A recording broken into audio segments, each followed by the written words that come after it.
Welcome to the Eclectic Gamers Podcast. Today is Sunday, June 23rd? 5th. June 25th? Yeah. Is episode 196. Mm-hmm. I am right on that one. There you we are. go. You see? I'm Tony. You are. I'm Dennis. What's going on, Tony? We got so much stuff to cover. There's so much going on. I don't know if that's going to take all that much time, but we got a number of items. We have a couple emails related to video games that we're going to address. We've got a few pinball discussions. It's a little light on pinball news, but I'll tell you what, this last week in particular has been flush with pinball rumor, and we're not going to dive into all of that because, as we know, there is only one pinnacle of rumors, and that is Rumor Corner. It is right 100% of the time, even when it is not right. It's science.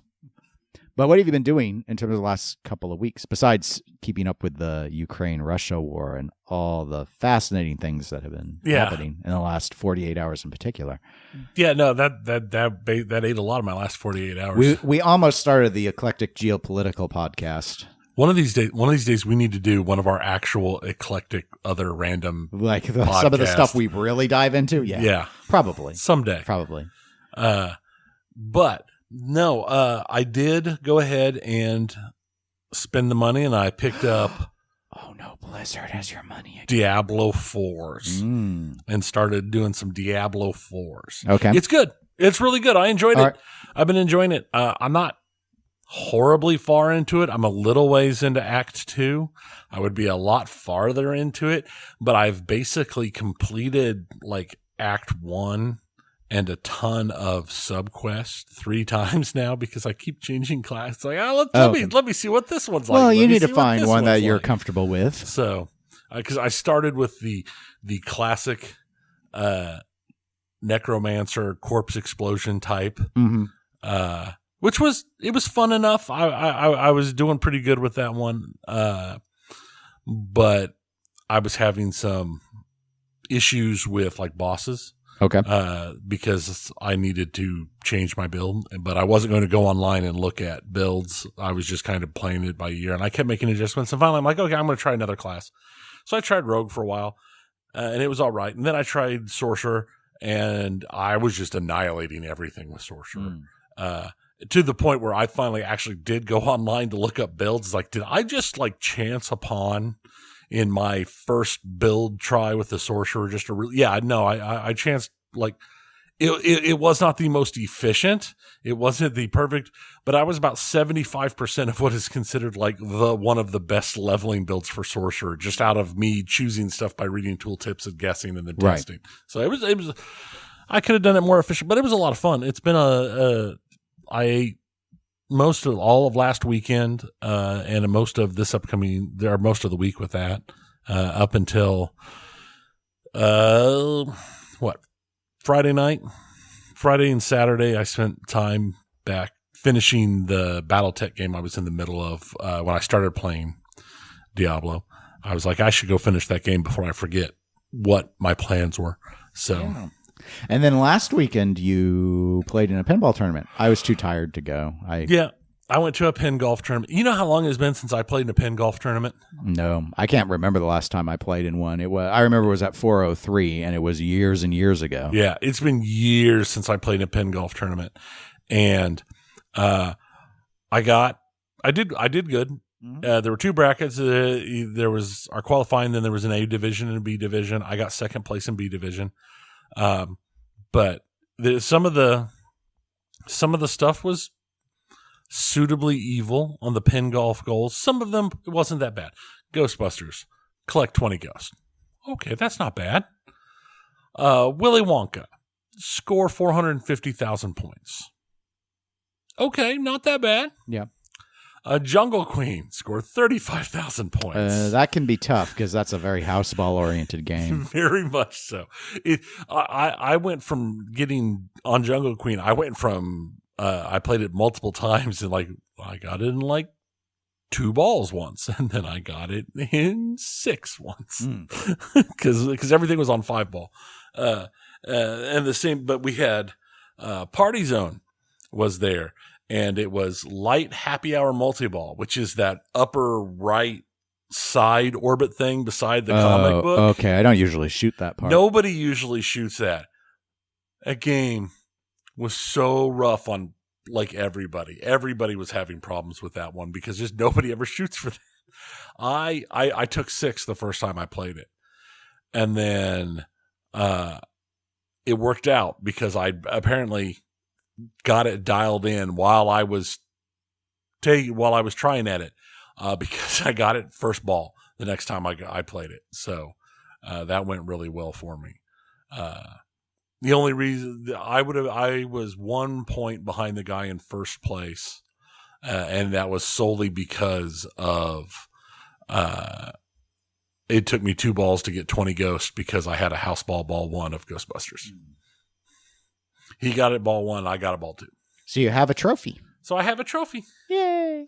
Yay, trophy. Mm-hmm. Where'd you put it?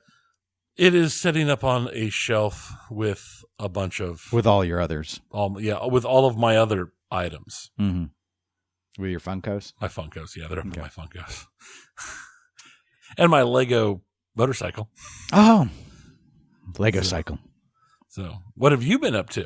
Not a lot. I have been continuing my Puzzle Quest 3 playthrough. That's mostly been the video game. I still have been going into Gyms of War, but mostly just doing some dailies and stuff. So chipping away at the story mode in Puzzle Quest. I am now in Chapter 6. I finished up 5 last night. I'm not quite sure how many chapters there are, but they're adding more stories. So like there's another patch drop, which I started initially, and then I saw, oh wait, it's got characters I don't know yet, like NPCs, and it was really close to my gear level, so I'm like, okay, that's going to get way too hard too soon. I need to get through the first thing first so that I can actually probably have the equipment necessary to survive the fights. So that's what I've been mostly doing. And we don't have any new Patreon members to report. So let's go ahead and move into our topics, Tony. And you already gave us some nice lead in with talking about Ghostbusters and Pinball, and that's actually what I want to start with. The rumor, this is from Nap Arcade is where I read it. He has an article about this rumor involving Stern Pinball possibly considering doing a Ghostbusters Vault. And I have a link to that article in the show notes if you want to read up about the rumor. This is interesting. I actually almost rumor cornered this. And the reason is separate from Jason Knapp of Nap Arcade, I have heard very similar to what he reported. And so I thought, oh, this would be a pretty good rumor corner rumor, but it's out there publicly. So we're going to talk about it outside of rumor corner. And I've got a pretty good rumor that we're going to get into in a little bit that I think people are really going to be interested in. But, I like the Ghostbusters game. I've always thought it was really well done immersively. I love the call outs. It's got a fun light show. I think when Dwight Sutherland went back and adjusted the rules a few years ago, made it a lot better playing game. He helped fix some of the issues with the layout. Like the house balls are pretty common on the game, right, and there's a lot more forgiving ball saves, especially at the start, to help mitigate that. The ball saves have gotten, yes, very much so. So anyway, the rumor obviously is that Stern has or is looking at producing Ghostbusters Vault. This actually come up a little bit on the other pinball podcast I do, the Pinball Show with Zach Minnie, in the sense that he covers a lot of the production schedule that Stern has that they share with the distributors. Mm-hmm. And there's a hole right now around December. Now, Stern had been, as of the last we had heard, only planning to do 2 cornerstones this year. And the second cornerstone, they have a block open up here in, I believe, it's either August or September for that. And most of the assumptions are that will be Venom finally. But there's a bit of a lightness to the December schedule. Like I think they've said they're going to do a light run of Foo Fighters premiums and Godzilla premiums because there's still a lot of demand for those games. But otherwise, they haven't really committed to anything. Well, if they're not doing a new cornerstone, the most likely guesses would either be something like a boutique thing, like a Kapow title, or a Vault, which they haven't done. I think the last Vault they did was probably Iron Man Vault a few years ago. So, the reason why Ghostbusters is sort of interesting is it is a DMD game. However, it's not a SAM game. It's actually Spike 1. So, and I note that because they're on Spike 2 now for the LCDs. But it might be easier for them to source the parts to do a Spike game, even a Spike 1 game, versus SAM at this point. Like, I don't know if they still have stockpiles of SAM stuff. There was another production item that Zach did on an update, noting that it sounds like Stern is discontinuing making the SAM system shaker motors. So now there are other sources for shaker motors if you want a shaker motor, but the OEM shaker motor. So they might be like, we're not going to go back and do SAM anymore, which is always what all the Volts have been, are SAM games. But maybe they're like, we can still get the chips to put the boards together for Spike 1. I don't know. I've heard mixed messages on this because I've also heard reports that Stern can't easily get all the stuff for Spike 1 at this point anyway. I also don't know whether or not there's much modification that would be needed to boards to make Spike 2 run a Spike 1 game. I don't know. But I think that'd be the big question. But the architecture would be pretty similar. Here's another aspect to it, because we know the game's done very well. Like, its use pricing looks really good.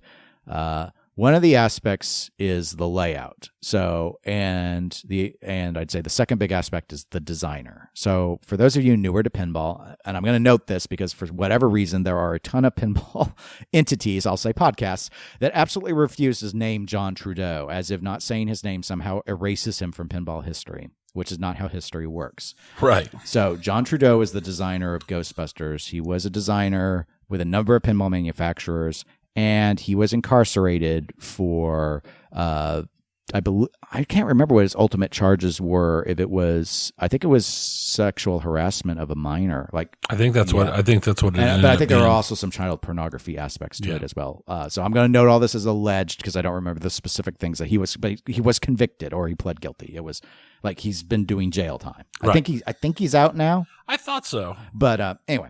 So just FYI, that's why people get uncomfortable saying his name, because obviously when you have fairly heinous crimes that you have been convicted of, makes people uncomfortable.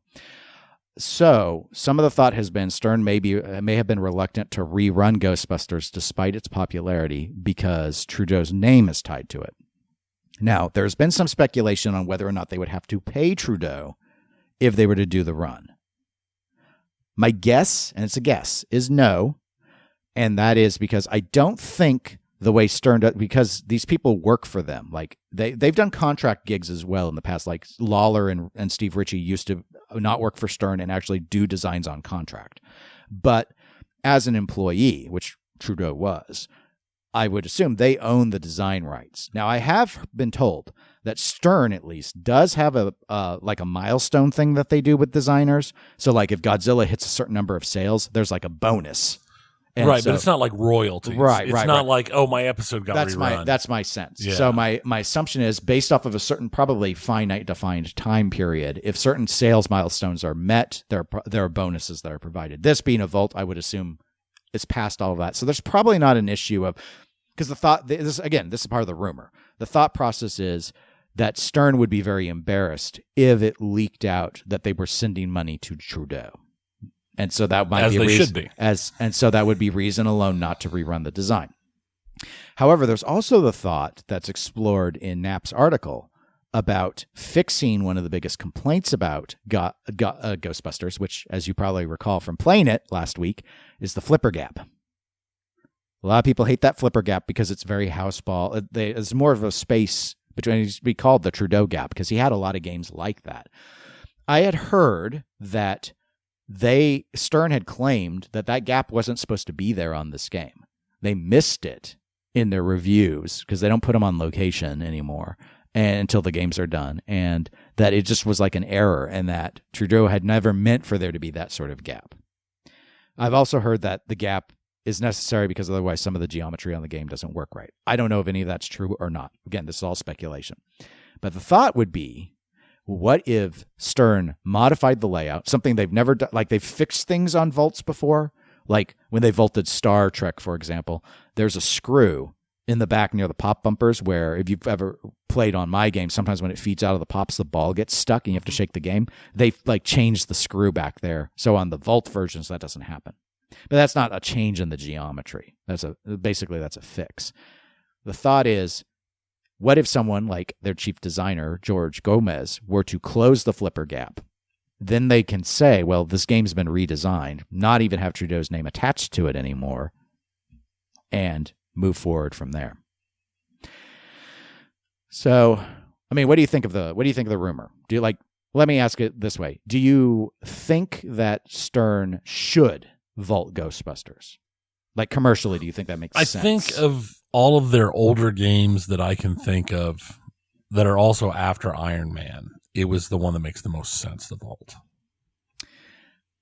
Yeah.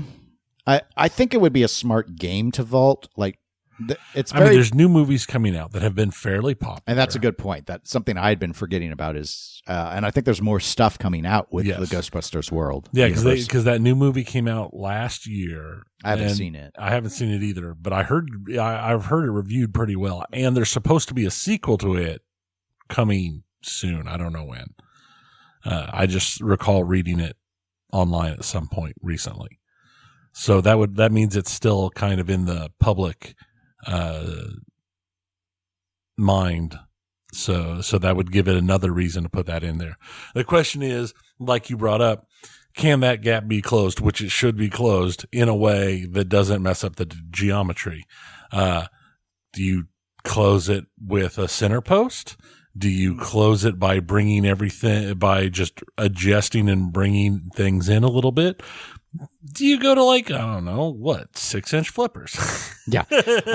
The safe answer to solve the geometry aspect would be just to make the flippers longer. Right. Because then you could still have everything at the back and it's just a longer tip. Yeah. But I don't think Stern's going to be in the mood to invent a longer flipper to install in the game. So probably not that.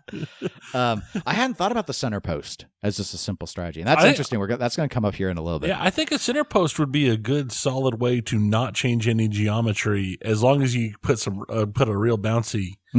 Yeah, like Kirk post style. Yeah, it would go a long way. Tourney people might like that too because they could always pull the rubber off the post and it'd still be there. You can still bounce off a metal post. Right, But it's very just a lot harder. Yeah, that's kind of how they nerf super orbit in tournaments and stuff and high level tournaments. Yeah. Interesting.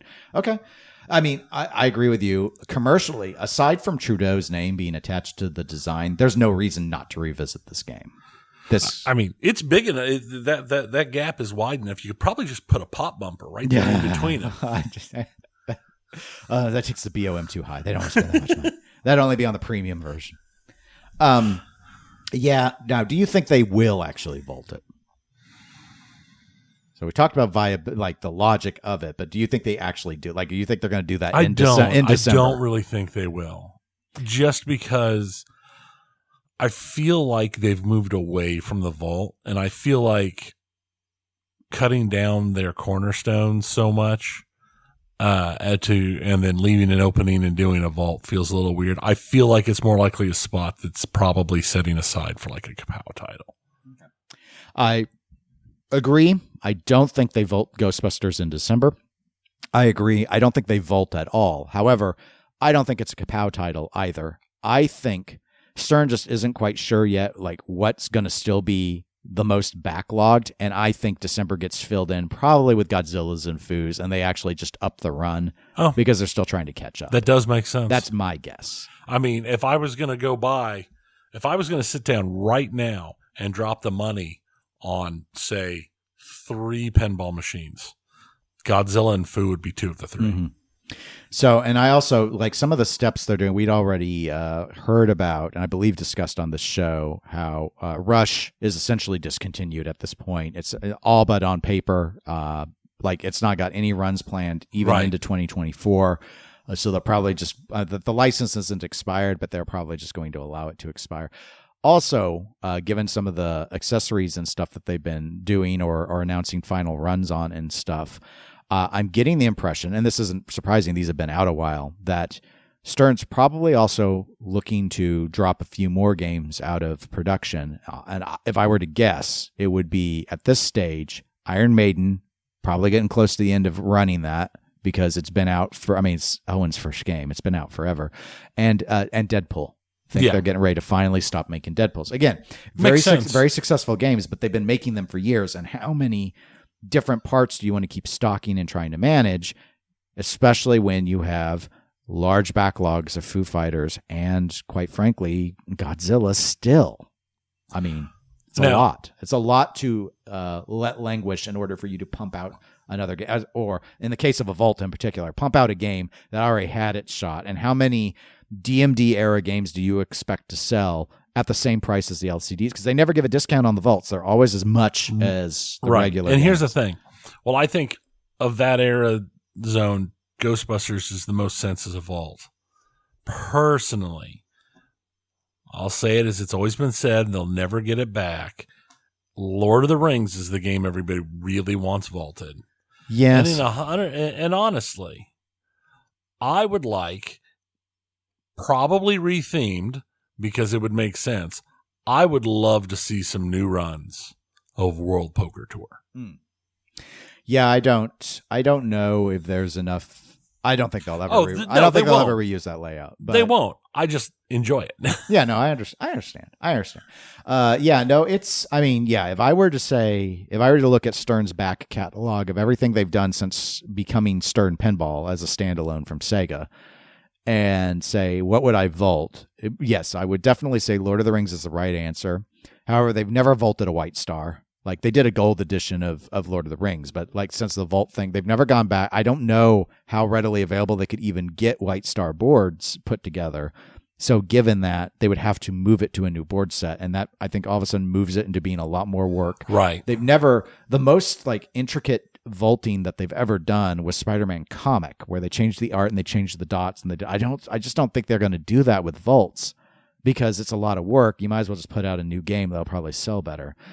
And if we were to go back and vault a Sam game, I would say you should vault Tron. That's the one that's got the most demand. A lot of people want that one, and it would be far more practical if they still have the ability to get the stuff to do Sam stuff, because they've always shown a willingness to vault Sam, and that was a game where a lot of people, like if you made a premium version so people could have Daft Punk multi-ball and stuff, that would probably resonate. In fact, I think it's safe to say there are a lot fewer Trons out there than there are Lord of the Rings. If you want a Lord of the Rings, it's not actually hard to find one. People just don't want to be paying like $7,000 for it. Right. But at this point, if they were to vault it, especially if they had to move it to a new board set, it's going to be at the new modern pricing. So I don't think you're really going to save anything. People just remember that game used to be sold for under $4,000, and it pisses them off that they can't have it for that. And I agree, because it's one of my most favorite themes, and I do enjoy the layout. It's a long player, but I do enjoy the layout of that game. But at the rates that they go for, I don't ever look. So, but that's just how it is. That's just how pinball is. You mentioned center post as a solution to Ghostbusters, so that is an excellent segue to Homepin. So also Nap Arcade, and I also have a link to this in our show notes, had a article on Homepin regarding that Spinal Tap game. Now, you and we have not played Spinal Tap. We've not seen it. We know there's at least one in the U.S. at the Pinball Hall of Fame in Vegas, but we haven't been there to play it.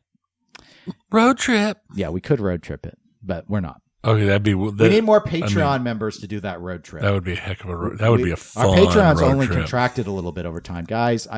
It's $1 a month. Where's the love? Where's the financial love?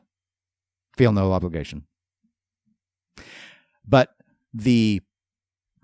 Homepin, they put this game Spinal Tap on location at a pub overseas, and based off the feedback at that one bar that Spinal Tap was in, Mike, the owner of Homepin, has decided that Spinal Tap needs a center post between the flippers, and that is going to be added to all the production games.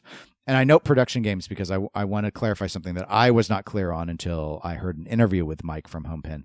All of the Spinal Taps out right now are considered prototypes. So really? Yes. Yeah, I was a little surprised at that, but that is not what I expected. So, just as an FYI. So anyway, I don't think this is particularly relevant to spend a lot of time on, in the sense that I don't think very many of our listeners are honestly going to buy a Spinal Tap pinball machine because it's pretty pricey, and initial reports on the gameplay have not been very good. But I just thought it was fascinating that they decided, based off of one test location, that they wanted a center post. I don't know, because so few companies do test locations anymore. But I just thought it was really, like, I don't know. I wonder if it's one of those things where spurious or something. I wonder if it's one of those things where they didn't have a feel like it needed something like that, and then feedback from the location just confirmed their own feelings on the issue. Well, I kind of get it from some of other, and we'll get into that next, but some of Mike's other statements that, okay, a bar location where people aren't any good at playing pinball tell you that the game's too hard. What's the easiest thing you could do on a redesign that doesn't take like any intellectual thought whatsoever? Well, it's to drill a center post in, right? You don't have to change any geometry. You just drill a post in. It's not going to interfere with anything under the playfield, most likely, because it's going to be like a tiny little Kirk post or whatever. Right. So it's like the simplest of fixes. It's a cheap part. It's easy to install. Doesn't have to make you rethink anything else about the layout. So I've just guessed that the ball times aren't as long as what he was hoping for. Like the game's too hard for drunks. Right. Which is his target audience, which is what I'm going to get into next. Now let me float another idea. Yes, float these ideas like they're boats. Center pop. Center pop. Just throw that. I would respect it, but I don't. 25-hour drive to Vegas. To Vegas. That means it's over a day. That's long. That's a long drive. Separate issue, but related to Homepin. There is an interview that was on the Aussie Pinball podcast, and I love this interview. It's fascinating. I'll go ahead and include a link in the show notes to it. So Dr. John, host of the Aussie Pinball podcast, you and I have interacted with Dr. John before. Wonderful gentleman. He interviewed Mike from Homepin.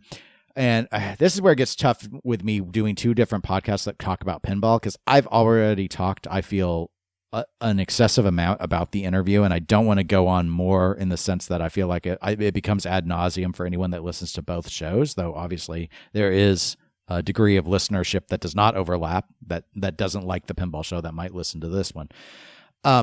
It's definitely worth hearing the Aussie Pinball podcast, even if you don't think very much about Homepin, just because listening to the thought processes is fascinating. But there's just so many elements, and I'll just hit on them really quick. But so Mike from Homepin, I think the thing that'll stand out to anyone who listens, especially any American who listens, is it will become really clear early on because he doesn't really mask it well, but he won't say USA. He won't refer to the United States. He refuses to name us as a country. So he'll constantly talk about the country that shall not be named. So he talks about it in that way? Yes. Like the USA is Trudeau. That is weird. I mean, that's okay. It's childish is what it is. Rapid correction. It's 20 hours. 20. Okay. Well, that's a lot better. That's reasonable. It is. It's 5 hours less. I mean, that's way less. That's what happens when I have avoid tolls, avoid highways on, because I was planning a trip with that I didn't want to spend time on interstates. Oh, okay. I was looking, it was all 2 lane. Oh, okay. Yikes. So yes, there was that aspect. And one of the things, and this relates to the center post and my drunk comment was, and Mike's talked a little bit about this in other places before about Thunderbirds, but the main thing here was he emphasized, like, he is trying to sell pinball to a new market. He wants to make pinball machines that people will buy who are not into pinball, but basically want a game in their game room, like one pinball game, and they're buying it based solely off of theme. So he stated that his long-term goal was to make games ideally under the $5,000 US price point, so that there's a cost reason to want to go with Homepin. And he stated that his games are not for tournament pinball players. He'd said that before, but they're not for tournament pinball players. They're also not for people who like pinball. No, it's weird, and you need to hear him. Like, I don't think I'm misdescribing it. I can't say that I'm giving you an exact quote, but yeah, he went into I'd say a rant, but the whole interview is basically a rant about how he's really, like, he's an engineer type. He's very technically minded, and so he designs games from that standpoint, and so he doesn't make competitively balanced rules for tournament players, but also the way the games are set up, they're not designed for fun people. Yes. They're not designed for people who enjoy pinball to play. It doesn't it makes it doesn't make any business sense to me. Yeah, it's very much worth listening to the interview. He just is like, I'm just not into that. It's like, this is what I want out of a pinball machine, and so that's what we're going to sell because I'm the big shot owner and it's my money. So what say do any of you have in terms of how terrible my games are? Which is a way fair. That is definitely a way to. I mean, I am perfectly acceptable with if you want something a certain way, and you want to make it yourself to have what you want exactly how you want, but at the same time you can't get angry when you make it and sell it and can't sell it or it gets bad reviews. If the whole thing is, well, no, I knew people wouldn't like this, but I think this is the correct way to do it. Yeah, it's just, and it came up in so many different levels. That's why it's such a good interview. It came up in so many different levels. I mean, one of the things though that I thought that Zach Meny asked me on the last TPS episode, which was an excellent thing I hadn't thought about when I heard the interview, was if this is his goal, why is he doing different designs? Why doesn't he just re-theme the same layout over and over? Because he doesn't expect any audience overlap. He's trying to sell one game to someone who doesn't own any pinball machines that, like, they want Thunderbirds or they want Spinal Tap. They don't know any better whether the game is good or not, and they don't care. They just want the theme. So why not use the same layout over and over? Why is he spending any time doing design at all? Because he doesn't care at all about fun, and he doesn't care at all about balance. It was just weird. He does have another license. It's a movie license. He didn't say what it is. He does plan to go to Chicago in the country that shall not be named for Expo, not this year, but next year, 2024 Expo, to do the unveiling is the plan. The only things he really indicated about it was the license to the movie was complicated. Like there were a half dozen different owners that control it or something. And so, but it's okay. There's not going to be any assets anyway. It's going to be more of throwback solid state style. So I guess think Pulp Fiction. Like he's not going to, because he did DMD for Thunderbirds. Right. And then for Spinal Tap, for those that don't know, Spinal Tap has a DMD. The DMD is the functional aspect. There is an LCD in it, but from all reports I've heard, all it does is randomly play clips from Spinal Tap. They're not integrated in any way. It's just like playing the DVD. And the new one will have mechanical reels. I don't know. And the other thing about it, the last thing I'll whine about, because again, I've already whined about this on the other show, but is I hate using the word fascinated again, but that's what I'll go with. I was absolutely fascinated. He takes virtually no responsibility for anything. As you noted about, like, people don't understand, people are complaining, they don't understand who this game is for. His whole mantra, in the interview at least, was everything is someone else's fault. Everyone else is the failure. Everyone else has made the mistakes. Yes, he was super delayed on getting Thunderbirds out, but that wasn't his fault. That was the Chinese government's fault. That was COVID's fault. That was having to reinvent every part from scratch, again, because of China's rules' fault. Whose fault was it to choose to locate a business in the People's Republic of China? But they're a republic. They say it right there in the name, and it's for the people. It's been so bad, so he's moved to Taiwan now, which is why now he's delayed again, because he's had to spool everything up in Taiwan, because Taiwan's such a better place. And I'm like, okay, but these were your decisions. You're the adult. You made these decisions, but it's all, everyone else has like forced it. Everyone else forced his hand on it. The spelling international rescue on Thunderbirds, one of the most joked about things. That was brought up. He went into that one again. So fascinating. So I'll tell the story real quick. But again, hear the interview. It's much better to hear it from Mike's mouth, just to hear like the scorn in his voice at people being upset with what he did. He's like, well, what happened was early in the design process, they put light. I don't know the game well. I guess there are lights in the back that like light up for or spell international rescue. That was in the early design concept from. He doesn't remember who came up with the idea. I'm assuming thus not him. They were almost done with the game and then realized those lights don't do anything. So he decided, okay, let's have one letter get spelled out each time you shoot the center ramp, because the center ramp is a really easy shot to make. Mm-hmm. Okay, so that was the logic of it. So he then lectures to Dr. John about how this is Kobayashi Maru, Tony. This isn't the no-win scenario. These are the burdens that Captain Kirk had to circumvent, but he could not. He played the Kobayashi the proper. He didn't use the Kobayashi analogy. I'm using it here because we're nerding out. Because he's like, I was in a no-win scenario. If I didn't have the lights do anything, everyone was going to criticize me how I had lights in the game that didn't actually do anything at all. And so I decided I would go ahead and have the lights do something, I went in fully knowing that everyone was going to complain about how many shots it would take to spell international rescue. Now I'm sitting here with my headphones on, and I'm like, why didn't you just take the lights out? I don't know. All I know is that it's my fault and everyone else's fault that people complained. It's Pensai's fault. Yeah, don't get me wrong. Some of the stuff he brought up was fair, like people piling onto Thunderbirds who didn't play it. And I still haven't played it, which is why I don't give a review of Thunderbirds. I don't have any impressions of Thunderbirds, other than I laughed at the part when they had the plastic ramp and someone poked a finger and you could tell it was made out of the same material as that water bottle you have on the table. That sort of stuff. But yeah, the closest thing he took responsibility for is the flippers on Spinal Tap. People complained about not being able to make the ramps, and he acknowledged that the end of stroke distance of the flippers were not didn't have as large of a degree of movement as the Williams mechs, which they kind of modeled them on, did. Right. And they have gone back and redesigned them, and like moving forward, the mechs are going to have the same range of motion that the Williams mechs did. But I have to say that he only quasi-accepted responsibility, because he did also say, even though they went ahead and did this quote-unquote fix, he did say, I don't think there was a problem.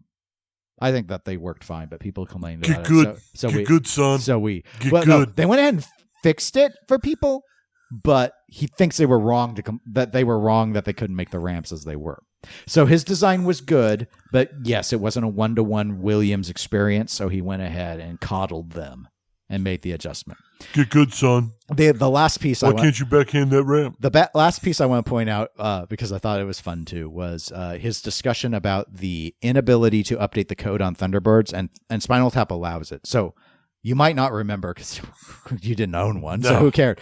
But on Thunderbirds, there is no like spot to stick a USB stick in to flash update code. Don't have to update production, son. Right, and that's what he said. You don't. The code is complete when the game ships. You don't ever need to update code, because everyone was like, ever since like Sam system with Stern, you've been able to flash updates with USB sticks. Before that, and I have this equipment because I have older games, you'd have to get out an EEPROM burning tool and you'd have to burn the chip yourself. Right. Which most people are really uncomfortable doing because you have to get the chips and it's all, you got to line up the light. It's all this. The USB just made it easier for doing code updates. So everyone's sort of used to being able to do a code update now. And he's like, no, you don't need to do a code update. This is going to be at 1.0 when it comes out. It's not going to, like, if there was something catastrophically wrong, we would mail you new chips. And you just put the new chip. Yeah, like the old days, like what they did with operators, like Gottlieb and Williams did. So, okay. So Thunderbirds does allow code updates. So they've got that solved. However, not the way you would think. So there is a USB port. However, you cannot take a flash stick and stick it in after you format it in whatever, like FAT32 or whatever format it wants with the code on it and, it update. You have to basically take a computer like a laptop and like take a ribbon cable, USB cable that will connect the laptop to the port. And then there's a special software package that you have to run. And that software code, little app, is designed to flash the update. So you need a computer, you need the cable, and you need the software on the computer to do the update. And you have to be suspended off the ground. A la Mission Impossible. Oh my God. And he was explaining this to Dr. John in the interview. And he's like, well, here's the thing. I kept bringing in these USB experts, USB ports that have existed since 1996. So I had to bring in these USB experts, and none of them were experts. And they couldn't figure it out. They couldn't figure out how to do code flash updates. And he finally found someone who he paid with loose meat sandwiches or something. He bought him with food. And that person figured it out. And by figured it out, I mean required you to have a laptop, a cable, and wrote a special program to do the updating. Again, it's all everyone else's fault that this didn't work. And somehow all the other manufacturers figured it out, but he couldn't figure it out. Except he kind of figured it out in the most clunky, cumbersome, low-rent, amateur way possible. These are Dennis's opinions. I don't necessarily speak for the Eclectic Gamers podcast because I'm only half of the podcast. He does seem to know a lot about engineering and stuff. I don't want to make it sound like he's like not competent, but his business decisions make little sense to me. There's far more. There's he goes into a whole rant about how motherboards are evil and all this other stuff. That's just fascinating. I don't want to cover it here. Just because you're good at one thing does not mean you're good at That's anything. very true. That's very true. And I think some of his strategy makes sense to me. Like, if he could get his games under 5,000 US, so that it's under a Stern Pro, at this point, significantly under a Stern Pro, it being like a garbage game might still be able to move units, but he's also not trying to get pinheads to buy his stuff. But he's still doing different designs, but he's trying just to sell things off of license. I don't know why he's making pinball machines. He's got my understanding is a fairly successful company that, in terms of they do a lot of circuit boards and stuff. Like, that side of it sounds like it's doing well. I don't know why he just doesn't make replacement parts. I don't know if this is vanity or what, but it's weird. To me, it's weird. It's a hobby. That's an expensive hobby, but I collect pinball machines and watches, so what do I know?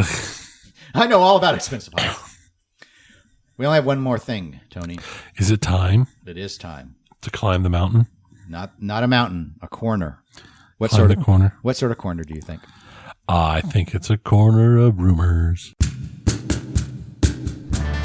Rumor corner. Rumor corner. Rumor corner. Rumor corner. Rumor corner. Dennis Griesel's got the news before Nap Arcade. Is that right, Tony? Yeah. Okay, so I told you originally I was thinking about doing the Ghostbusters for the rumor corner, but we can't really. Well, we could. I can do what I want. It's our show. We can do whatever we want, Tony. But Jason Knapp on Nap Arcade's already covered this Ghostbusters thing, so I don't want to regurgitate with that. I got the link in the show notes. People can already read that. So let me give you something different. Let me give you something new. Let me give you something exclusive, possibly exclusive. Dennis doesn't listen to all podcasts that are in pinball because many of them are boring, and so he cannot tell you whether or not this is truly exclusive. I also cannot tell you whether this is true or false. So remember, treat everything in Rumor Corner as a dirty, nasty lie because we don't know that Rumor Corner is true, even though Rumor Corner is 100% always good. Is it true or not? I don't know. 100% of the time, it's right every time, except when it's wrong. That's what we say about Rumor Corner. But I'm stalling for too long, so let's get into the rumor. Rumor is actually going to deal with Harry Potter. So ears are perked up now, haven't they? Everyone loves to hear about Harry Potter. So we've talked about this before, but a really quick recap for people that aren't familiar. People might remember a few weeks ago, Joe Chemical went onto social media, proclaimed Jersey Jack Pinball has a Harry Potter license. Spoilers. Boom. There. Done. So here's the rumor corner. Rumor for you today. I have received a report, a rumor, a claim that Stern Pinball did indeed screw up Chemical's work to secure the Harry Potter license, that he had been working on it. That's ostensibly, theoretically, why he went public with this, because he did all of this work, and it was due to action, or I've heard more inaction on the part of Stern that allowed the license to slip through their fingers. That's not the interesting part of the rumor, because we actually already talked about that speculation before. What I have heard is a couple of things. One, this rumor claims Harry Potter is coming out soon, as in 2024. Before the end of the year, but possibly as early as the summer. So we're talking a year out. Second piece of the rumor, that this is not remotely going to be what people expect when they heard Harry Potter Pinball, and Potter fans, broadly speaking, are going to be immensely disappointed with what this game is going to be. That is the rumor. So we must speculate off of this information. That they have Harry Potter.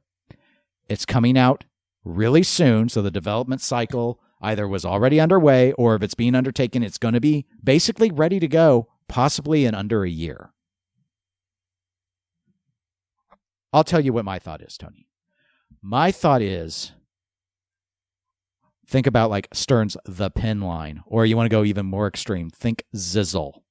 Not commercial grade, full on proper pinball. That this is some sort of either that's what my speculation on the rumor is. This is some sort of novelty game.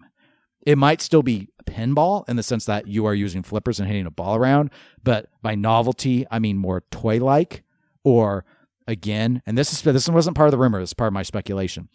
If J.K. Rowling's thing that we'd always heard, but I'd never seen the evidence of myself, having a problem with pinball was it being routed in bars. And she didn't want kids to feel like they wanted to go and experience something in a bar because they would be, possibly allowed to go in because there's this thing, and then they're around this environment that she thinks is unsavory, which is why it's okay for like casinos, which keep kids out, to have all that stuff. We've talked about it before. My initial speculation when we first heard this rumor was maybe part of the pitch that JJP was able to make was, hey, look, our games start at $12,000. There's next to no operators that use this stuff. We are targeting the homeowners market, and that would be their angle. But what if the angle is this thing can't even be commercially operated? There ain't no coin door. They ain't even got software to allow you to install a coin door. It's not commercial grade. That is the speculation I'm adding on. The rumor is next year it's coming out, and it's not remotely going to be what people think of when they think Harry Potter pinball. Your thoughts? I think that it will be a pinball machine, a normal pinball machine. And I think it's going to be Fantastic Beasts. It falls into the franchise. Okay. And its most recent movie was last year. Okay. Here's an aspect, and of course, depends how you interpret it. And again, this is a rumor. This is an outside rumor to us, so who knows what's true and what's not, or if any of it at all is true. But if they secured the license just recently, assuming, and obviously it's a big assumption, assuming that Stern basically just now lost it, and Kamikow thus just now went public because it just all recently happened. Right. For JJP, this seems to be a pretty aggressive development cycle. That would be aggressively fast for JJP. While I agree that Potter heads, or whatever they call themselves, Potter fans, would be probably, by and large, downright pissed if it was a Fantastic Beasts Harry Potter game, it still wouldn't explain the aggressive schedule of JJP being able to, in basically 12 to 18 months, putting out a full-fledged pinball machine, something that they're developed, while they've obviously, Godfather came out within a year of the release of Toy Story 4, but if they just now got the license, normally they've had the licenses for a while, and they wrote to the design. So that's the part that I wonder about, if it's just that, like if it's still, can it still be full, like Stern could do it, like Elwyn could get a game out in a year. But we've never seen that out of JJP. If they actually did just get the license a month ago, and that's the question: did they just get it? But it's not beyond thought with the number of game designers that they have right now working on stuff, that something hasn't been partially put together or partially designed, but not themed yet. That could be used as a set point. It could be used as they could have had something gestating that they were able to do a rapid turnout of, change it from whatever it was originally targeted as, if it had a targeted theme already, and then slide it in with the new theme. It's entirely possible it could be something like that. Oh, sure. I mean, it's interesting because when someone claims, it's so safe to claim that people broadly will be disappointed because there's so many ways that could happen. It's like, for example, if they did that and they had a design in the can, that might mean nothing wholly original in the sense of a toy or mech might be possible, like what people might be fantasizing about, like a special Quidditch play field. Right. Like it might be a generic upper play field that looks like a Quidditch thing, but not like, oh, look, there are rings in the ball with magnets floats. I don't know what people are fantasizing about. Likewise, the other things, people could be disappointed if it's as simple as it's absolutely not movie assets. It's all going to be the book. There'll be people that were just like people were upset that Deadpool wasn't the Ryan Reynolds Deadpool. Right. And just to go with the whole Quidditch thought, it could always just be that as you play the game and they're with the birth of internet connectivity the way it is, the game must be connected to the internet. And if somebody completes a special shot on their machine somewhere else in the world, your machine's game instantly ends because somebody caught the golden snitch somewhere else. Because that's how it goes. That'd be a fun. It's Quidditch. That could be a fun, like if it was a Quidditch novelty game, that would be interesting. Now I'm gonna.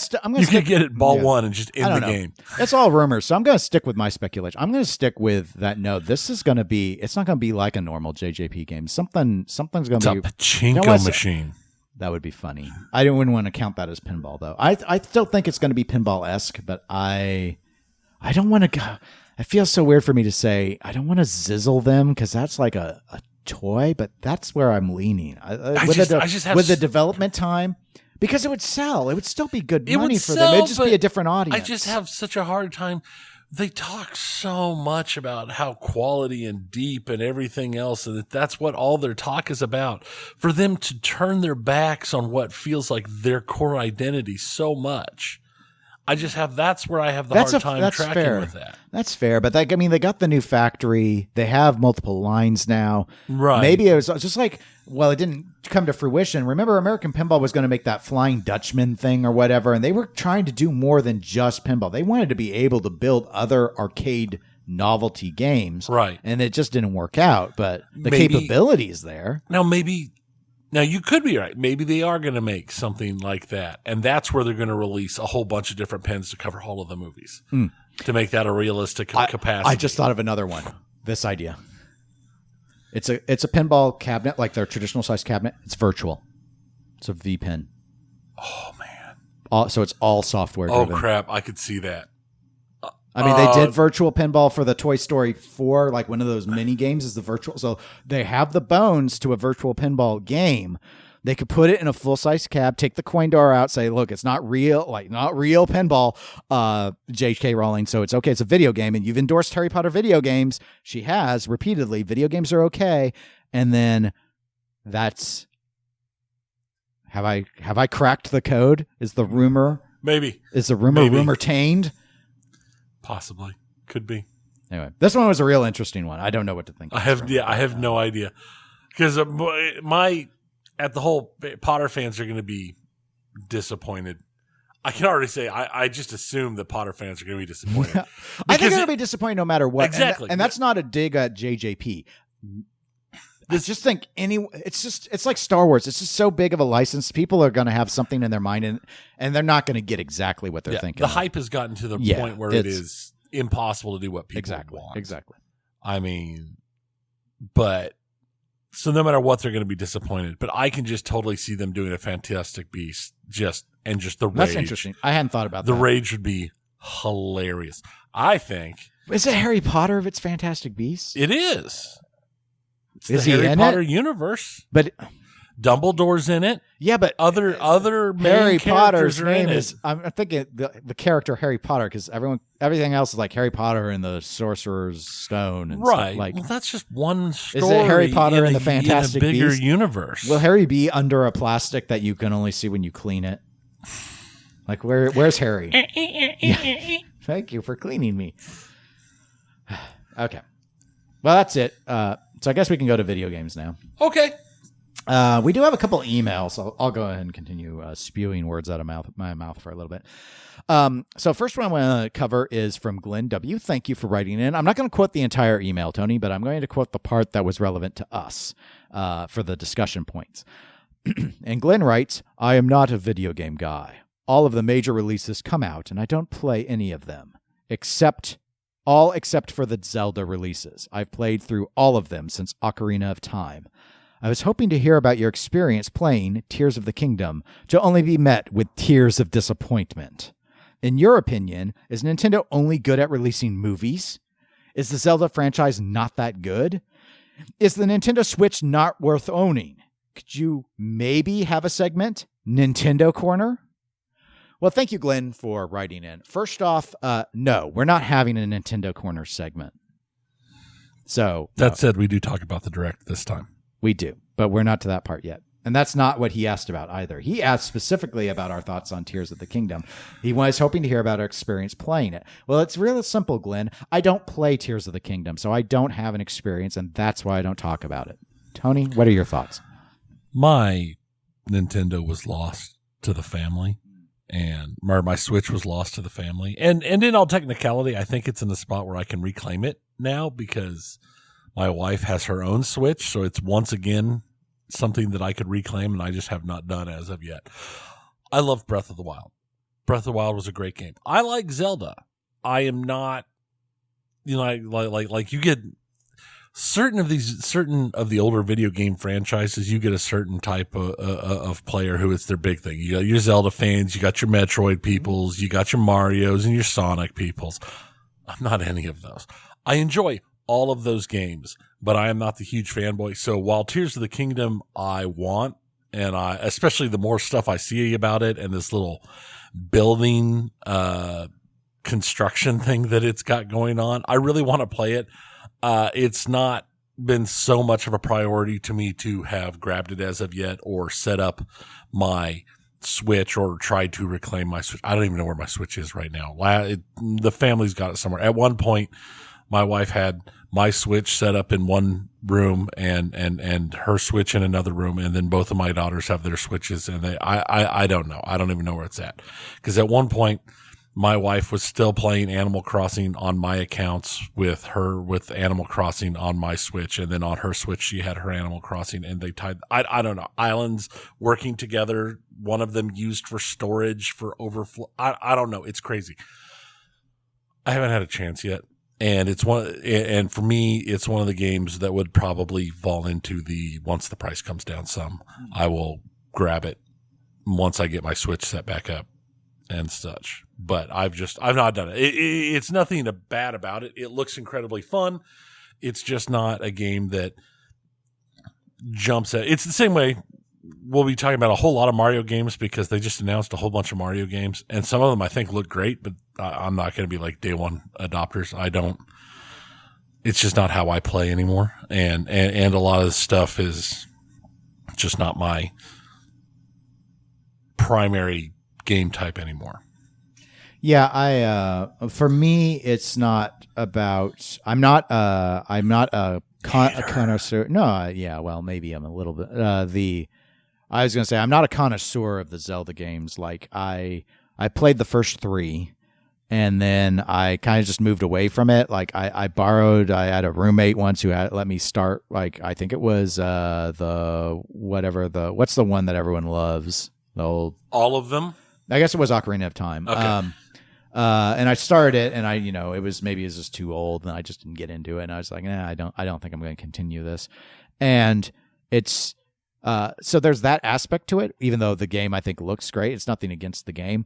I do not buy multiple consoles in a generation. I have never owned multiple consoles in a generation, to my knowledge. So. It was.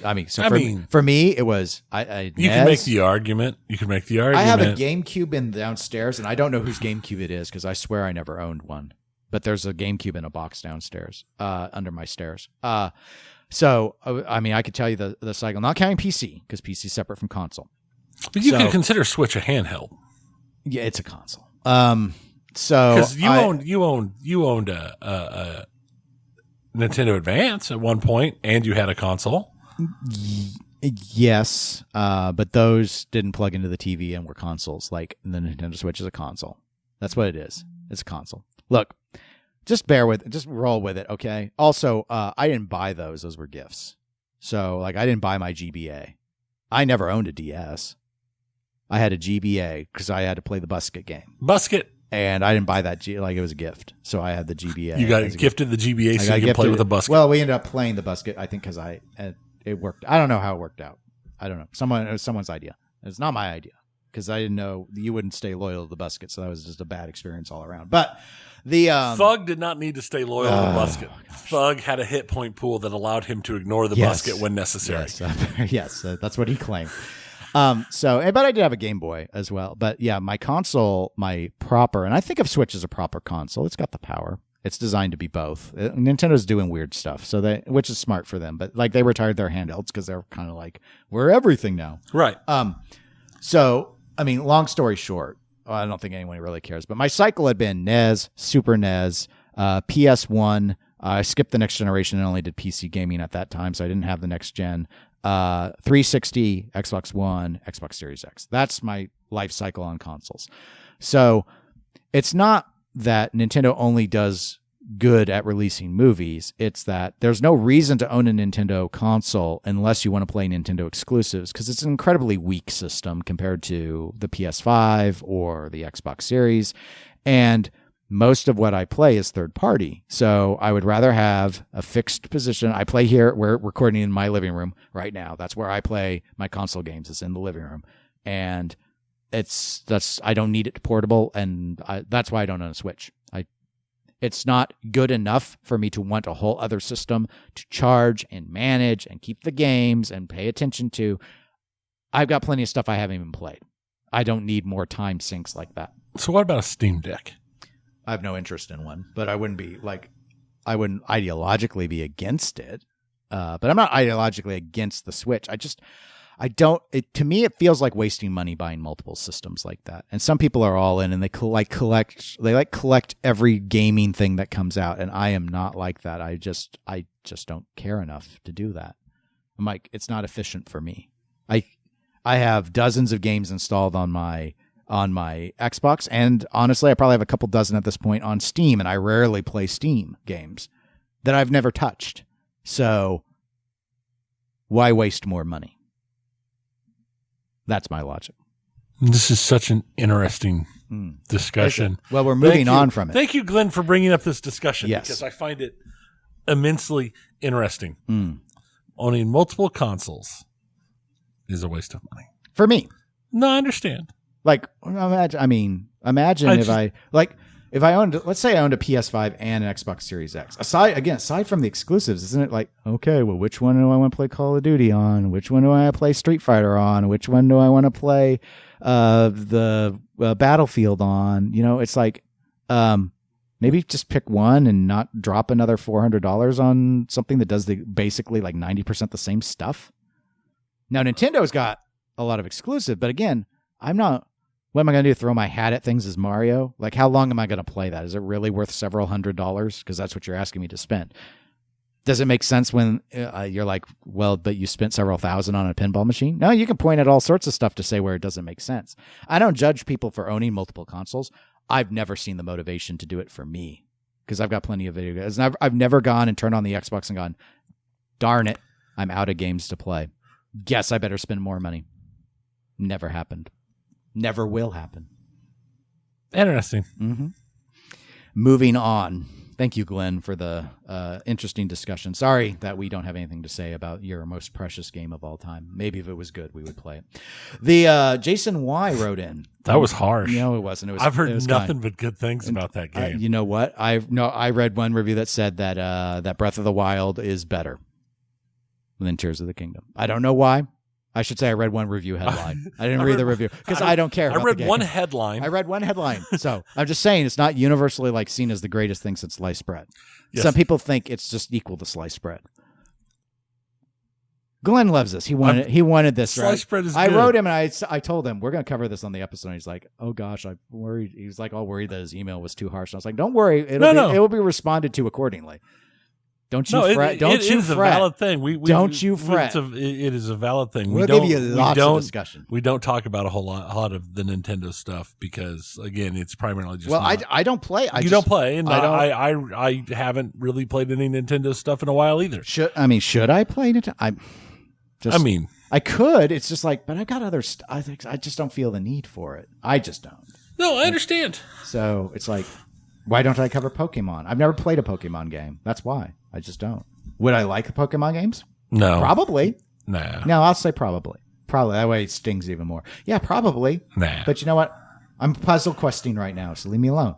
That's what I'm doing. Puzzle questing. So, Jason Y. He wrote in as well. Okay, we got to move on. We got to move on from this Ocarina of Tears or whatever it's called. He writes, Tony and Dennis. I don't know why he's Southern, but he is. It's just how it is. It's just how sometimes the voice just comes to me as I start to speak. It just comes to me. I read the tone. Honey. I read the tone in the email, and it tells me. So, bless his heart. Bless her heart. Bless his heart.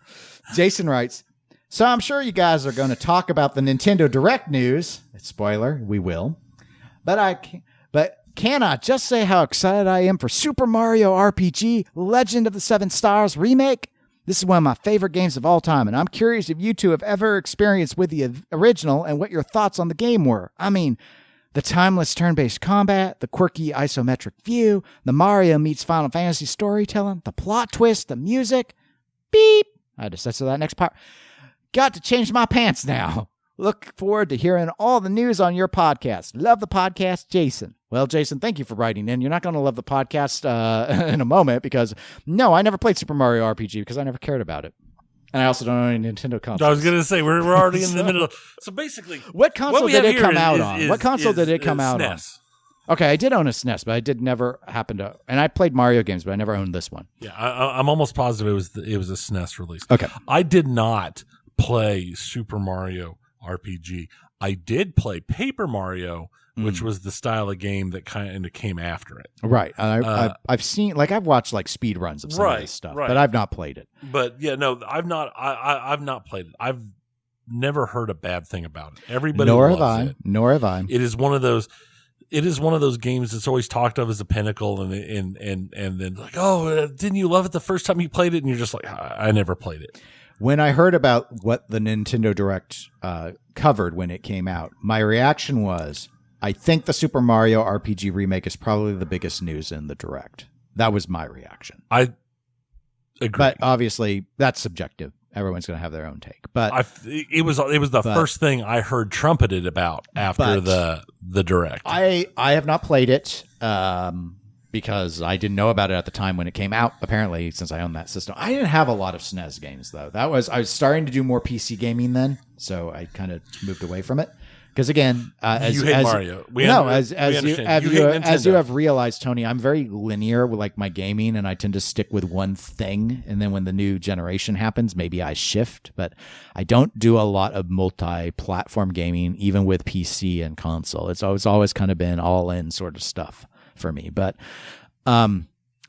so I just can't really weigh in on it. And I don't really know people in person who have talked to me about Super Mario RPG as players. So it's just not something that I had friends that played. Or it was the SNES. Or if they did play it, they never talked to me about it. So I assume they didn't play it because the buzz has always been pretty positive about it. So sorry, we will be talking a little bit more here in the Direct, but I don't have any feedback on my thoughts on the old version of the game. So sorry. Maybe Glenn can talk to you about it. But I'm not giving you Glenn's email because we're keeping it secret. Yeah, well, I would just be weird to just randomly hand cook people up around. like that. Yeah, no, that's probably what listeners do not want to have happen. Would be my guess. Hey man, we couldn't help you out, but we just randomly hooked you up with some stranger that we thought would be more you guys would have a better connection. No. Like Dennis, I just never played it at the time. I looked it up. The original release was in May of '96. I was getting ready to think about playing Final Fantasy VII then. Right. So that was, well, I guess I don't think Final Fantasy VII came out till. No, not yet. That's that was like a year later. Joke. Yeah, but no, I just, it's not a game that I had then played at the time. I was not. At that point in time, I was pretty much purely PC games. I had a Super Nintendo, but it was shared with my sister, and it lived in my sister's room. So that tells you how much I played Super Nintendo. Because kind of like what you did to your Switch. Yeah, it went its own separate special way. Mm-hmm. But I can claim it back. I can totally get it back, guys. I mean it. But we'll talk about it more here in a little bit. But thank you for writing in. We do very appreciate much it. All right, Tony, take over. I'm tired. So many directs. I almost forgot to put this first one in. It was the Xbox slash Starfield Direct, and I almost forgot about it because that Direct was like 2 hours after we recorded the last episode. Yes, it was. World premiere. Wow. Yeah. Lots of extended looks at games that we'd already had announced. Lamplighters League, which is from Harebrained Schemes, who did my BattleTech game that I am now at 1,020 plus hours into. Hopefully it's as good as that. It won't be. Avowed, side the Cyberpunk DLC. I did find it very interesting that the Microsoft Flight Simulator, I love how they still push Microsoft Flight Simulator really hard. And apparently it's got huge player base. I didn't know that until I saw it on Reddit this week. I was looking some stuff up the other day. There is literally a player base where people like player together and they like do like real world weather and people do ATC stuff and it's insane. But it has a player base that's just insanely larger than I ever thought it was. I mean, I knew it was kind of popular back in the day, like in the late 90s and everything. Yeah, I played it back then. But I did not realize just how big it has gotten to be for people playing Microsoft Flight Simulator. Because here, I was surprised. I'm like, wow, they talk about these every year, every summer. They showed the new. I feel like they talk about the racing game. Yeah, and I always same just kind thing. of blow it. I know there's a niche for it, and I just sort of blow it off otherwise. And that's how I've been too. But this year they're like, oh, and by the way, here's our Dune DLC where you get to flight ornithopters on Arrakis and stuff. And it's like, well, wait a minute, what? I was surprised at the collab. Now those ornithopters are cool. They're cool. But I wanted to fly the worm. That's not how that works. Make it work. It feels like Flight Simulator is becoming something else. But only on Nintendo. It's on Nintendo Flight Simulator. Well, then I won't be playing it. Just like I'm not playing the current one. Oops. Just because it's on Xbox doesn't mean you get to play. This is why I don't get Game Pass. I have so many like free games with gold stuff. That's why I still don't. Yeah, but there's good games on Game Pass. Look, sometimes we need to give these diamonds in the rough their chance to be rough. And sometimes they're just rough. Sometimes, but you know what? So no risk, no reward. No risk, no My reward. tiger growls at your assumptions. They won't get it. But I get it, and you get it. You know, there's one person out there who got that. Mm-hmm. There's one person who's like, oh my God, somebody else read that. If you, I read every book in that series. If you know what series we're talking about with the tiger growling, then write in eclecticgamerspodcast@gmail.com and I'll let you pick a discussion topic for the next episode. Wow. Well, probably the episode after because we'll have to see it depends. But still, yeah, worth it. Yeah, worth it. I mean, if your discussion topic is you want us to talk about the growling tiger. I wanted to say, all right, the discussion topic has to be video game or pinball related, but it can be related to the series if you want. Like, how would you design a game that is involved with this? Well, the first thing it does is it tasers you in the balls every 5 seconds. But I think just leave the probes in. It's less painful than rereading. The two biggest things. That was so good. That was so good. The two biggest things for me out of this direct was the Star Wars Outlaws look. That looked good. It is the game people have been wanting. Is it? For a decade. An open world single player Star Wars experience. I mean, I think you're right. They've canceled 3 of them. I know. But they've been like 2, I guess they're not open world, but there've been 2 games recently that seem to have done well, right? They've done very well, but in both of them, you're a Jedi, right? Where specifically you're like Han. Okay. This game is situated more in the rogues gallery Okay. of the type of thing. There'd been a lot of talk. There was a bounty hunter game in design that got canceled. And there was another kind of rogues gallery type game in design that got canceled a number of years ago that really had a lot of early hype. But this came out of nowhere, and it looks surprisingly far along for something what I was expecting to see. So I'm excited about this. Okay. I was going to say I hadn't played a Star Wars game since the one where you're the Vader apprentice, but that's actually not true. I did play the Battlefront games when they were on sale. I did end up getting those, and those were okay. Yeah, but they're multiplayer. Right. And then there was like a Rogue Squadron or something. Yeah, the Starfighters. Too hard. It's actually like, it's too, it's going to sound weird, it's too realistic of a flight sim for me. Like, I just got pwned. Not even owned, pwned. It was that bad. It was too much. I just could. I was like, I'm on a controller, which should work great on flight sims. It's not like a shooter where, I get it. Like that's why they have aim assist and stuff. But I was just like, maybe everyone was just way better. I mean, they were way better, but I was just like, I just can't. You're going in. I'm so bad at this. I'm dying fun. I'm dying like every 8 seconds. Yeah, I'm a TIE fighter with no shields. I get it, but it's just like I maybe played it like a month, and I was like, this isn't fun. I'm done. Well, that's one thing. You're supposed to have fun with games. That's right.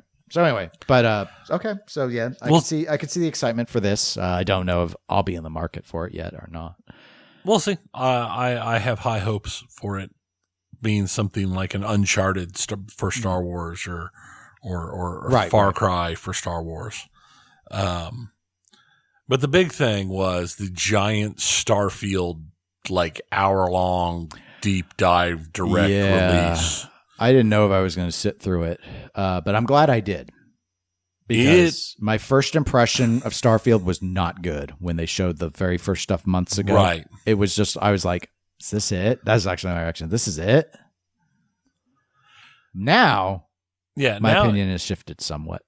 It seems like they took all of the concepts that was being hoped for by No Man's Sky, tried to avoid the No Man's Sky mistakes, and put a good spin and polish on it, and a Bethesda storyline.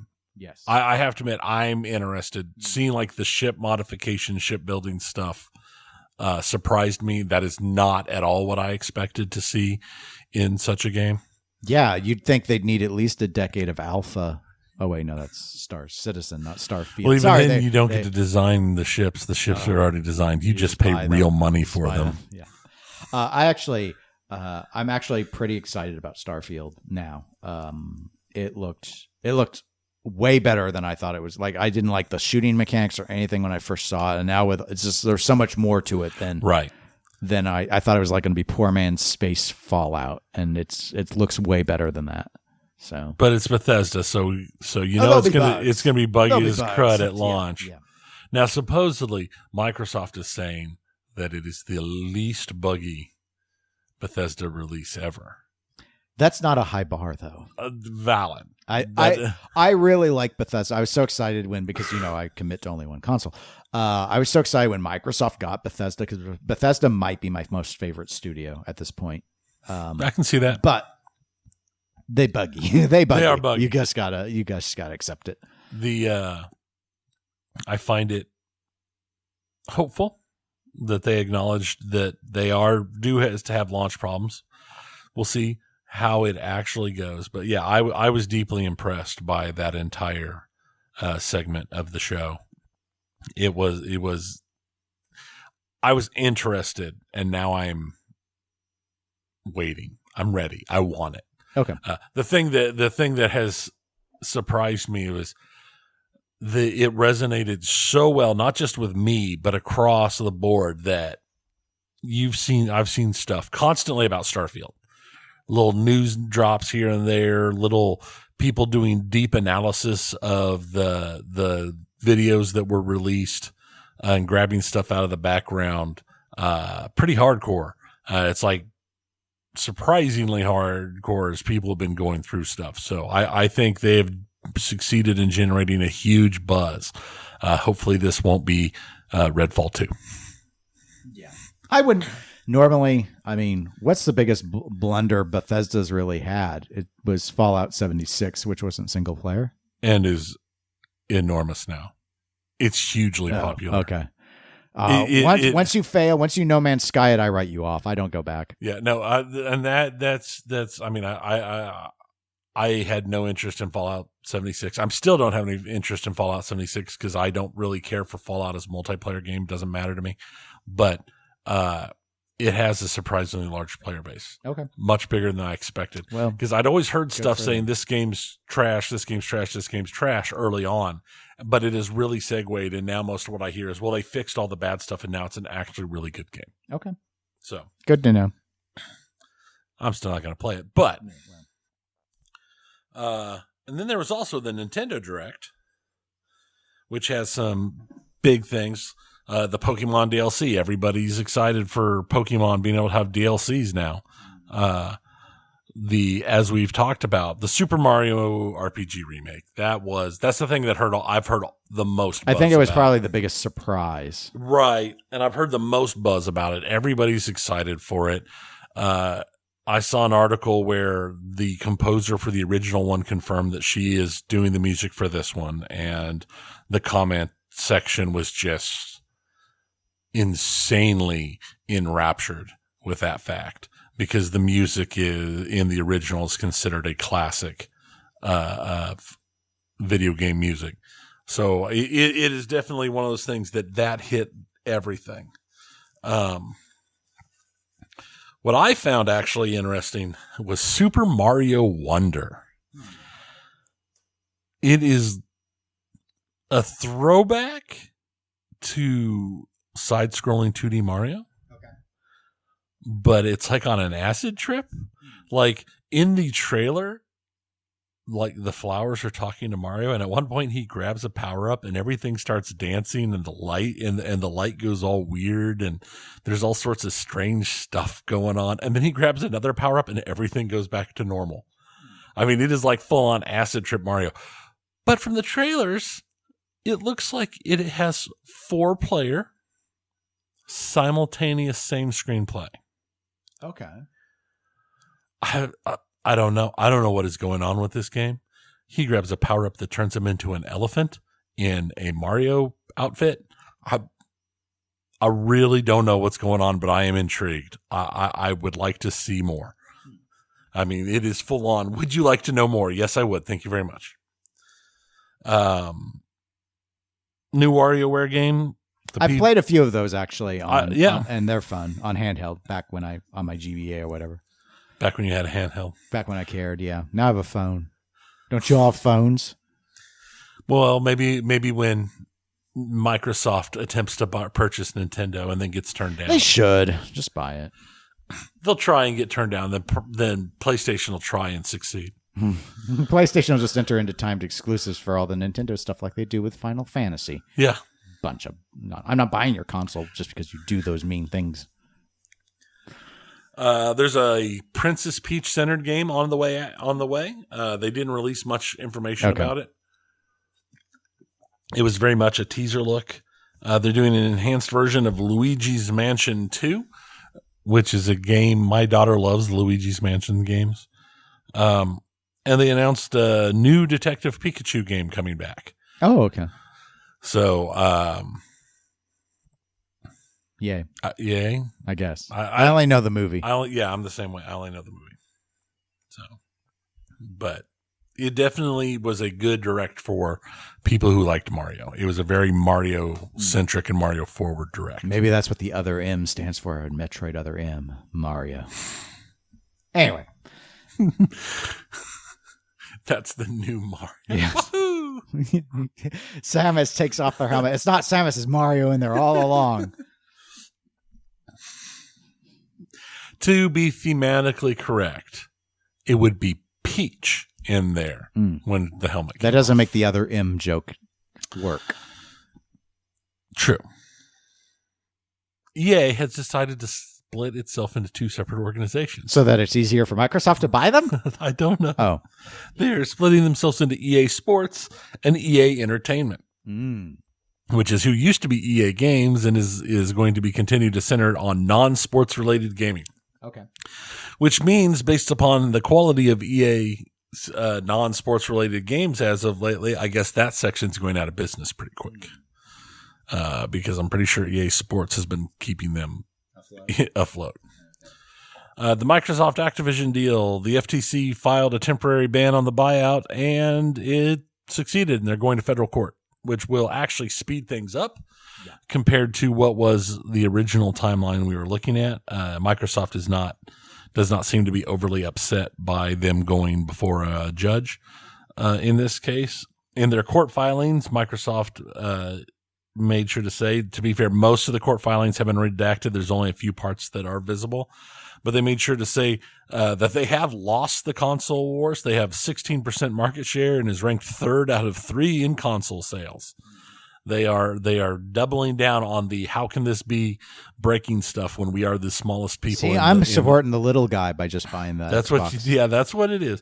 What I find is interesting is the FTC is upset because they pointed out that there's several games that Microsoft has kicked out recently that Bethesda kicked out that were originally supposed to be multi-platform and are no longer multi-platform, such as Redfall. Apparently the new Indiana Jones game is going to be Xbox and PC exclusive. And Starfield is Xbox and PC exclusive.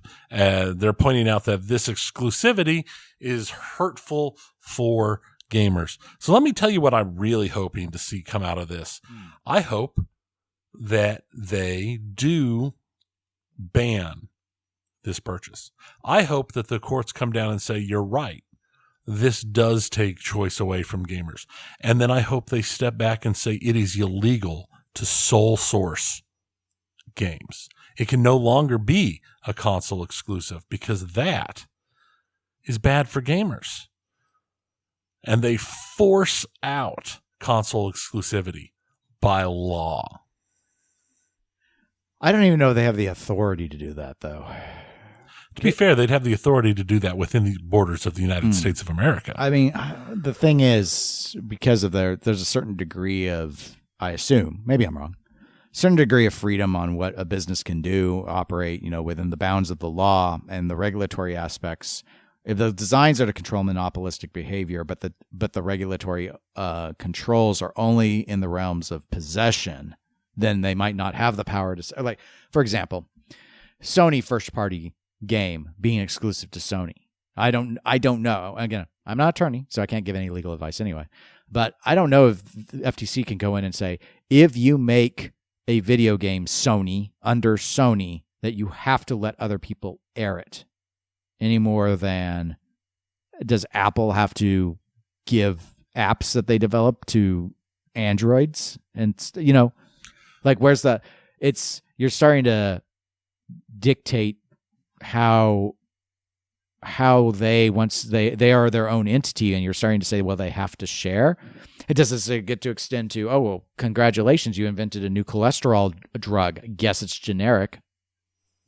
I would like that. Of course. No, people would like it. I'm just saying, I don't even think they have the authority to do it. No, I think you're probably right. I just think it would be if they're going to argue that they want to do what's best for gamers, then they need to take it to the logical conclusion. Right. I agree that, to me, it's nonsensical in a way, because I can see, there is some nuance to it, but it's nonsensical to get super upset about exclusivity because you bought a company, but it's okay to get exclusivity as long as you bribe a company. Exactly. And the issue of timed or permanent exclusives via payment is something that console manufacturers, especially Sony and Microsoft, have done over the years. And Sony has really relied on that a lot lately. And I think Square is perhaps the case in point, where Square's pay is by fiat, keeping everything off of everything else. It's not on Nintendo and it's not on Microsoft because Sony is arranging that, but Sony doesn't own them. So they're not getting accused of running a monopoly because they don't actually control Square. They just cut them a check and control all the titles. Right. But at the same time, there are laws that allow you to not prevent a monopoly by buying out and having controlling interest in all of your competitors and maintaining a false sense of choice. Yes, and I don't know what I have the no level idea. is, and I don't know, enough and I don't even basis. know how someone raises it. Like, does the government have to raise a claim, or does someone with standing have to litigate and bring it up? But I will say, because I read, of course, some of the gaming subreddit stuff that comes out, and this gets covered, and it's interesting because you'll see a lot of Sony supporters that don't like, and I understand. Like, I understand, especially if they like to play, like what I do. You play a lot of third-party games, and maybe one of your big third-party studios is about to be controlled by this baby's first, tiniest console maker, and you wouldn't be able to play Call of Duty anymore on I'm setting aside Microsoft's promises over the next decade and all that. But to me, they're somewhat, in my opinion, tortured arguments are, because I've seen several make it, is the reason why this is wrong is Microsoft didn't earn it. That they're buying companies and their IPs, and they're going to just have all of that. And what Sony did is okay, because either it's deals with third parties that get to still be third parties and then can make their own way in the future if they want to, and everything else was homegrown. So Sony built their studios with honor, and thus those things getting to be controlled. It's fair because they built those up. Microsoft is like, let's skip the development stage and just buy the good ones, which is a fair criticism.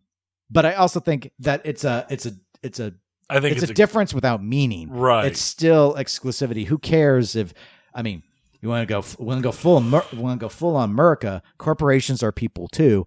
Microsoft earned the money they have. If they want to buy their way to the top, that's what money's there for. What's the point of having power, Tony, if you can't wield it? I mean, I guess it's all going to be moot with however this turns out, but it's definitely an interesting argument. It is. And where do you draw the line on all of this? Where is the line drawn between free market economy and total fairness and everything else? I think there's a lot. I mean, from a monopolistic standpoint, it's absolutely right that this should be scrutinized and there should be a lot of concern. It feels so haphazard because FTC has allowed a lot bigger things to go through that impact people's lives a lot more than some video games. Yeah. And I mean, does this feel larger than like the Sprint T-Mobile? Exactly. Sprint T-Mobile was huge, was absolutely huge merger. And affected a lot more lives than this, and it was no problem. And in this regard, I mean, it's a question of like guarantees and all right. Yeah, I see FTC's point. Look at what they did with Bethesda. Well, Bethesda wasn't challenged for monopolistic reasons. That they made it exclusive wasn't up for debate. It's come up with Activision. So statements are made about like timed non-exclusivity, basically, of a decade. Is that sufficient or not? Is something I think that's probably worth discussing for them. But yeah, there are other things too. Like, why is it okay to be focused on the console side of things? Versus acknowledging, well, Microsoft lets everything come out on PC also. Sony will make PC people wait a year on their exclusives. At least. Yeah. So why is that okay? And it's probably not. But that's just how it is. I don't know. My sole reason, besides happening to own an Xbox, so I like them to I want the console to do better than 16%, because I don't like that Square so flippantly just agrees to these deals, because Square is one of my favorite companies historically too. And I'm just not playing Final Fantasies because I don't spend hundreds of dollars to buy a console to play one video game. And so that's why I don't do it. But it irks me that it's not available, because I could have made that decision if Sony owned Final Fantasy. That would be a deciding factor on, well, okay, do I get a PS6 or an Xbox Series X2 or whatever the stupid name Microsoft are going to come up with? Yeah, because they always have a dumb name. Like, I'm able to weigh, do I want Halo or God of War? You know, I know going in. I expect third-party stuff to not be a factor. So I understand why people are upset who are like all in on the Call of Duty bros, and they went PlayStation. But Call of Duty is their most important thing. Totally understand that. Granted, it's not an issue this generation if a 10-year agreement comes into play. Microsoft, I read, is predicting the next console generation will probably drop 2028. And I assume Sony will probably do it around the same time, because they almost always align within 12 months. And I agree. I just find it interesting that most of the arguments I'm hearing are basically like, this isn't fair when Xbox does it. Yes, and I agree. And I think that's part of the reason I kind of want it, besides me happening to own an Xbox, is because when it comes to console video games, Sony wields undue influence, in my view, and that this takes away some of their power because some major IPs are now in the stable of another company. I think it opens the door to some interesting discussions. Yes, Microsoft might try and just walled garden the whole thing. But I also think we've seen you can point to Bethesda, but you can just as easily point to Minecraft and say, when something is already broadly successful, there's a lot of money to be made by not going exclusive. And maybe that means there could be some horse trading. That's what I'm thinking. It's like, what if Microsoft says, you know what, after our 10 years, hey, Sony, we're going to let you have Call of Duty for another 10 years on the condition that you don't enter into an exclusivity agreement with Square on anything. Or you need to let us have something of yours, like God of War. We'll give you Call of Duty for God of War, and we'll let you have Forza while we're at it in exchange for, I don't know what else Sony has, Horizon. Right. We need some tall grass hiding games in our system too. I think that's the kind of horse trading that would be good in the long run. Because right now Microsoft ain't got nothing to horse trade. No, they Halo's don't. crap. It's fallen into shadow and flame, like a Balrog pulled it into the pits of despair. Yeah, I just think now it would be hilarious if the deal is shot down and they walk away from the deal, and then just out of spite they go the PlayStation route and just bribe Activision to make Call of Duty console exclusive to immediately, the Xbox, basically. Immediately. Yeah. I've wondered. I would that's one of those super, super petty things that I would also laugh about for a long time.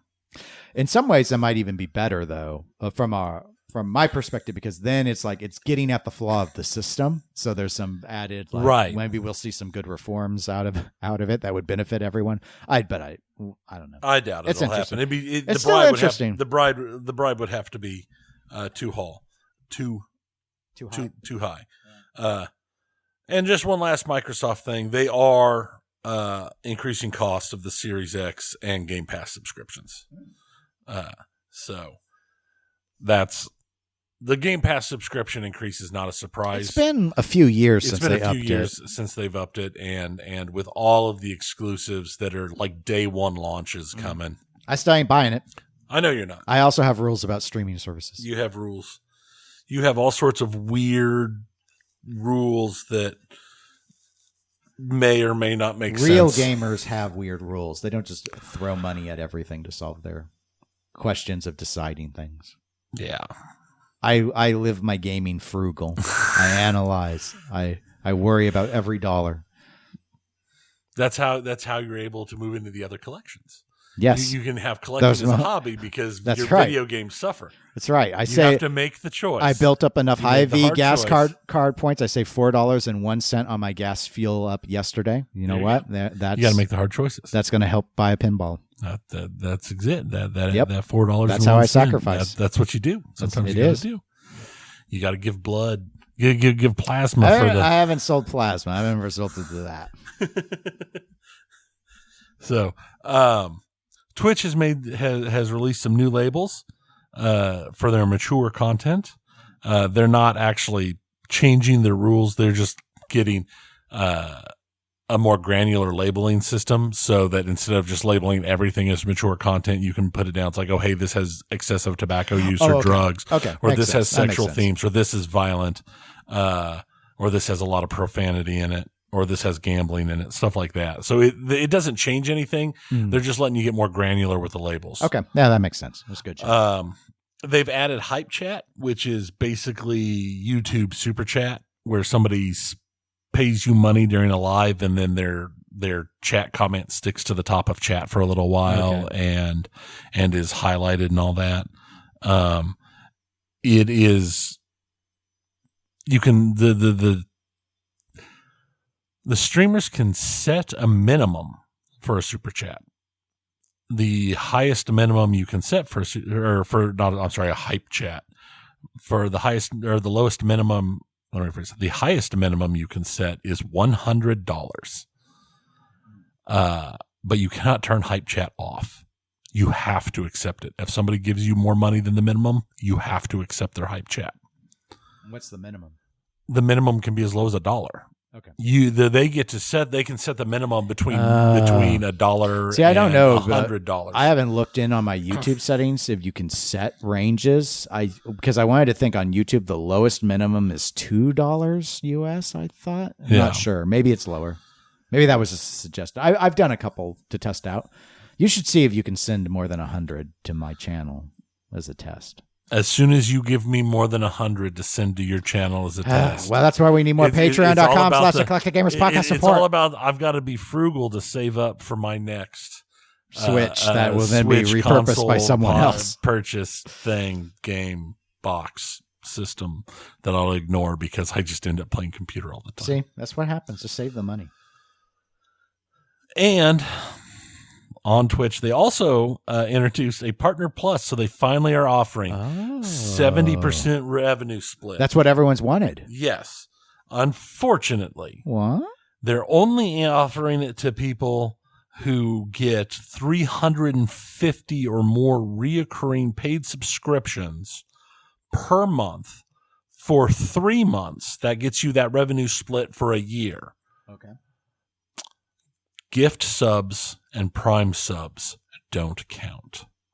Oh, that's going to be so hard to meet then. It's almost impossible. A ton of the subs are Prime subs. In fact, I was getting some drops for Overwatch 2, actually, and I was like, oh, wait, I haven't used my Prime sub in like 8 months, and I gave it to some streamer that I was watching just to get, I wasn't really even watching, quite frankly.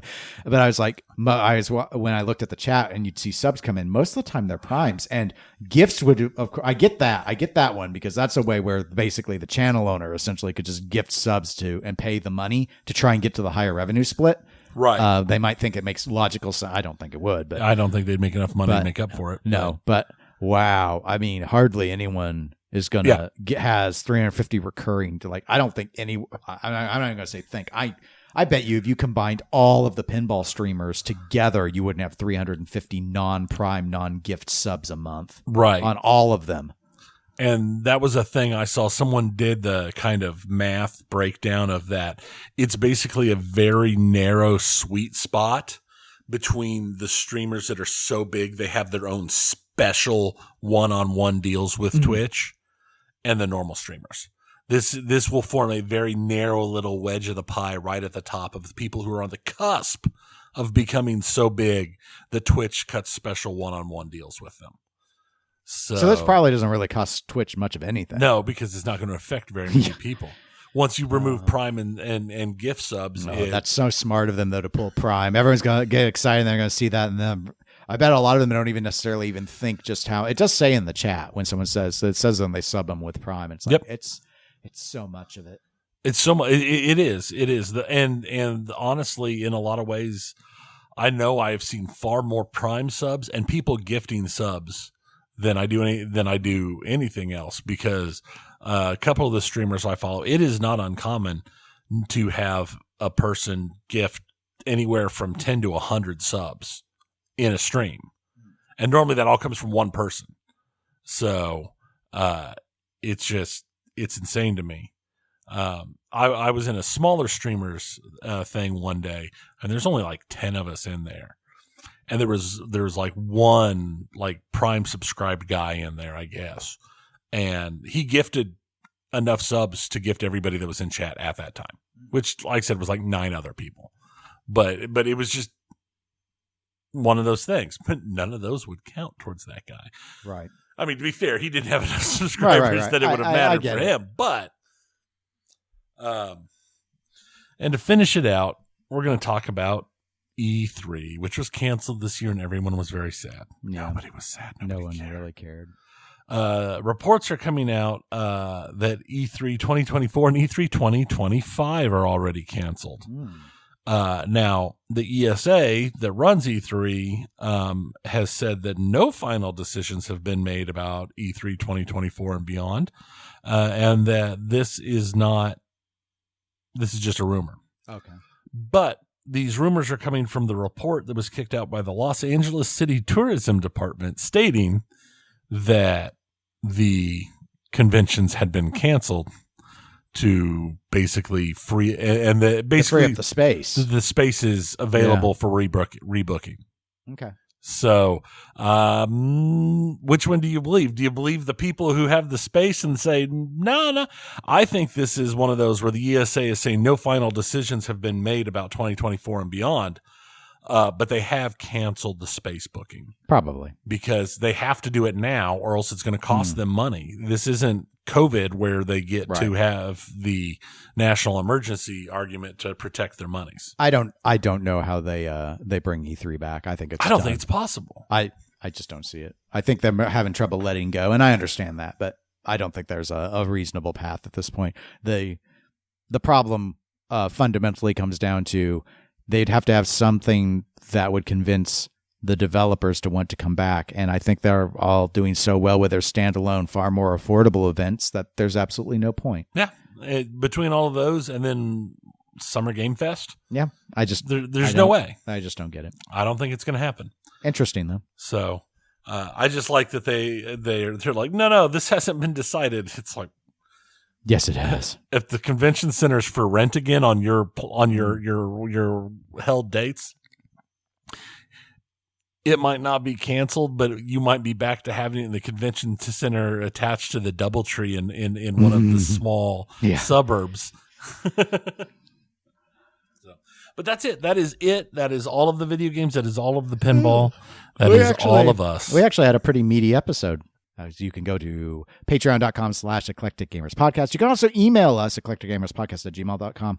And you can go to facebook.com/Eclectic Gamers Podcast. When I post this episode on Facebook, if you have a Facebook account, maybe go in the comment section since we're not going to share emails, and you all can discuss Mario RPG and also give your thoughts on Tears of the Kingdom. So Glenn has a place, if he has access to Facebook, to go and look and maybe see someone that actually cares. I will say the memes. The Tears of the Kingdom memes, the America music playing as all these flying jet things fly over and just bomb everything on the screen cracks me up every time. Not as much as the swole lifters, like we talked last episode, but oh my gosh! Oh come on, you appreciated the swole Pikachu. That was great. I've been Tony. I'm Dennis.